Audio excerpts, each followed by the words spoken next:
सिर्फ लूट मार में मसरूफ है। बिलावल भुट्टो अपने वालिद की करप्शन के जानशीन हैं। वज़ीर ममलिकत फर्रुख हबीब का बिलावल भुट्टो जरदारी के बयान पर रद्द अमल। न्यूज़ कॉन्फ्रेंस में कहा कि सिंध हुकूमत में 500 नैब ज़दा अफसरान बैठे हैं।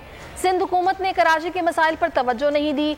बारिश होती है तो कराची डूब जाता है। पीपल्स पार्टी की हुकूमत नाले साफ नहीं कर सकती। K4 मंसूबे में सिंध हुकूमत रुकावट बनी हुई है। बैड गवर्नेंस के हवाले से सिंध नंबर 1 है।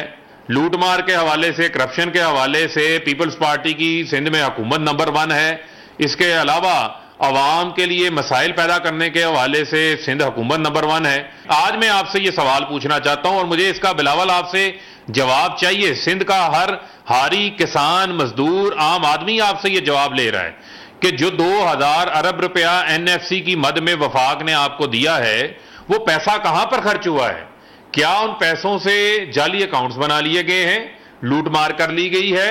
क्या उन पैसों से भी सरे महल की तरह बैरून मुल्क जायदादें खरीद ली गई हैं? इनका जवाब आपको देना है। अगर आप लोगों की सिर्फ और सिर्फ तवज्जो अपने जाती मफाद के ऊपर है, अपनी जाती जायदादों को कैसे आगे बढ़ाना है उसके ऊपर है, इसके अलावा कोई ऊपर नहीं है। वो मंसूबा जिससे पूरे कराची को पानी मिलना है, उस मंसूबे के अंदर आप सबसे बड़ी रुकावट बने रहे और आप टैंकर माफिया की सरपरस्ती वहां पर करते हैं और सिंध हुकूमत टैंकर माफिया की सरपरस्ती करते हुए रुकावटें अटकाती है कि K4 का मंसूबा मुकम्मल